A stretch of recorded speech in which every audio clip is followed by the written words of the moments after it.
Hey, welcome back to pushthebutton.ie, and this is The Lockdown. And today we're going to be chatting to Emmet Cleary, the owner of Cleary Media and Party House Promotions. And he specialises in social media marketing and nightlife promotion. He also manages a huge social media portfolio which maintains just under 3 million post reach a month for clients. Amazing. He's also the guy behind some of the biggest and wildest weekly club nights in Dublin like Club Hell, Cheap Ass Mondays and Bungaloo Saturdays. Let's welcome from a distance, Emmet Cleary.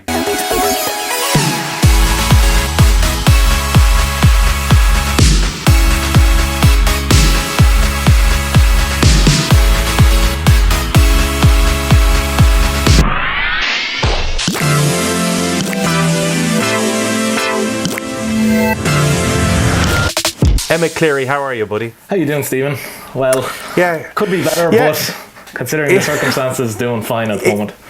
It's insane, isn't it, what's going on? It's absolutely crazy. Like, none of us could predict this coming into 2020, you know. And has anybody even got a backup plan of what we're going to do? That's another problem, because we don't know how long this is going to last. It's just, like, right now, kind of like, I'm using the social medias just for kind of news and updates, but we can't really start planning anything at the moment, events, like what we're going to do, because we don't have a date. If we had a date, we could work towards something, but right now we're kind of just in limbo, so it's weird times.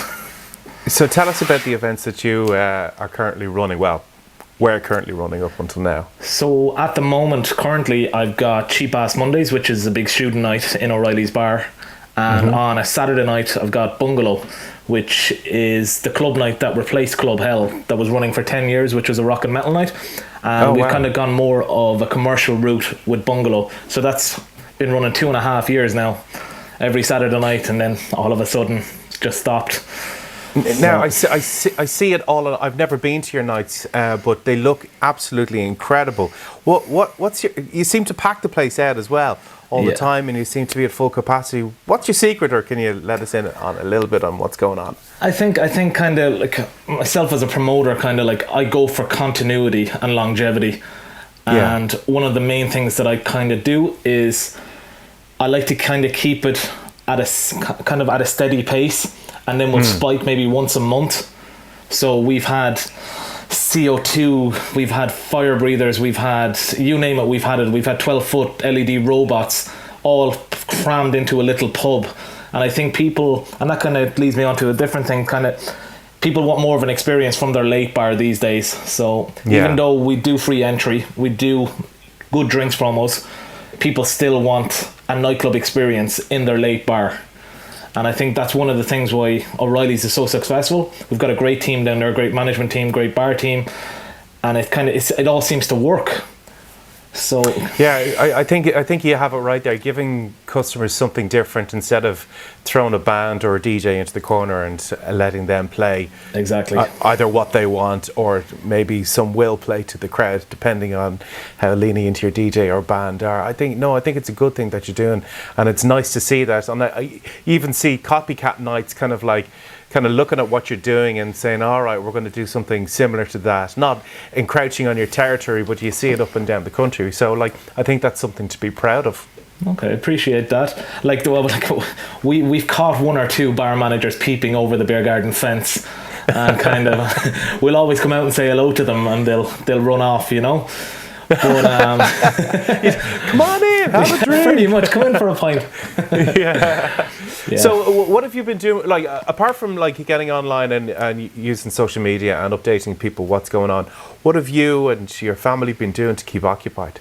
So myself and my wife Lisa, we got married last year, and so Congrats. Basically we were going to Las Vegas at the end of March.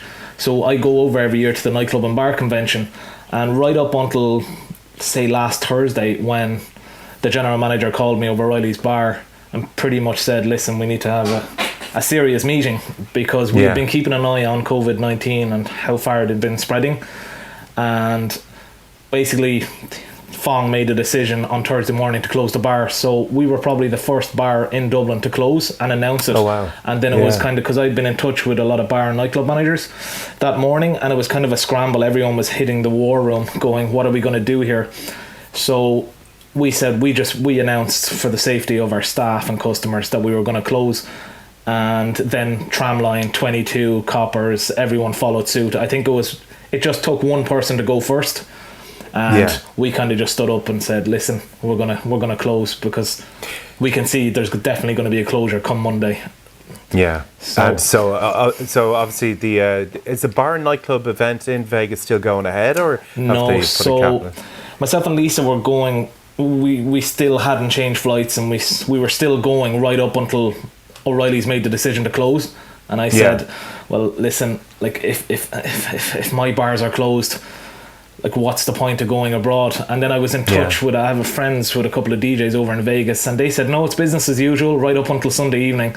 And then Jeff inboxed me and said, yeah, MGM just emailed us saying they're going to be closing for the next few months.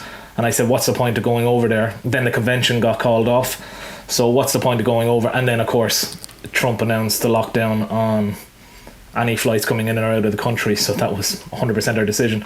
Now they said that the convention is still going to go ahead in June, so we rescheduled our flights, but I'd be surprised if it really is going ahead in June. You're talking about 20,000 nightclub and bar managers all in the one place. I can't see it happening, to be honest. I think they're going to have other things on their mind than going to a convention. I think by the time June comes around, if we are clear of this, there's going to be an awful lot of catching up to do. Like having a convention for everybody to go and party. Yeah, essentially, absolutely. that's what happens at the convention. Pretty much. Even I've been to them. What's interesting is I've spoken to a lot of bar and nightclub managers and gone to a good few meetings in the first 3 months of this year, and a lot of the bar chains and big clubs and late bars in Dublin had already had a bit of a rocky start to the year, some being down 30-40%. So a lot of bars in Dublin were already kind of hemming and hawing about this year, and this is not going to do them any favours, just a complete close down now. So I think everyone's going to be starting from scratch. Everyone's going to reevaluate how they started the year, their drinks prices, what they've been doing.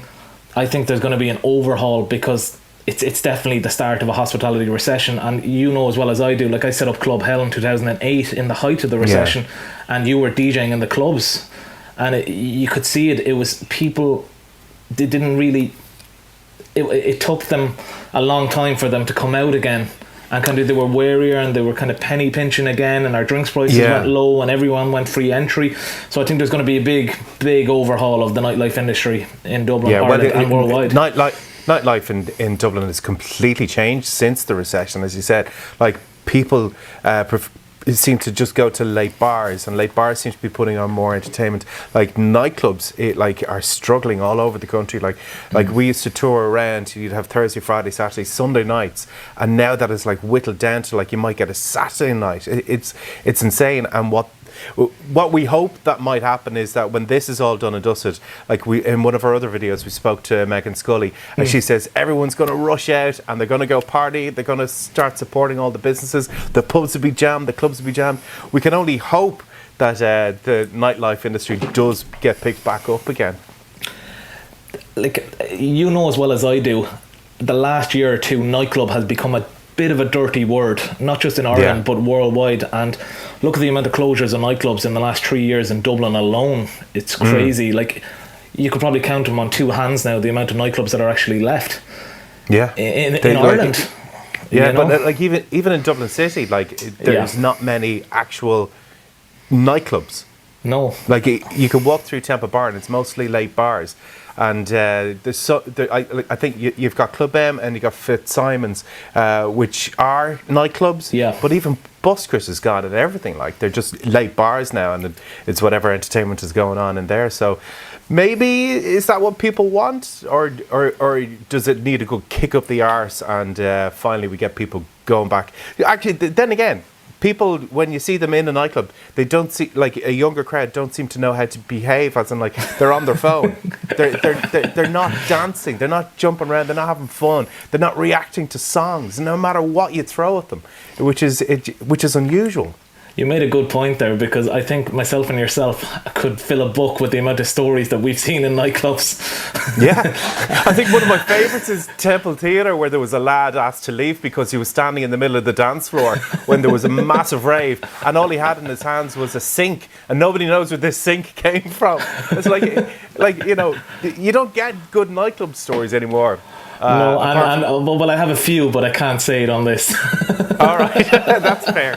I'll get people in trouble. Thanks so much for taking time out. I know that you're busy and trying to keep busy as well. Much love to you and your wife Lisa. You too. Hopefully you'll get off to Las Vegas at some stage. All right. Hopefully. Thanks, Stephen. Best of luck. Take care, buddy. Cheers. Bye bye.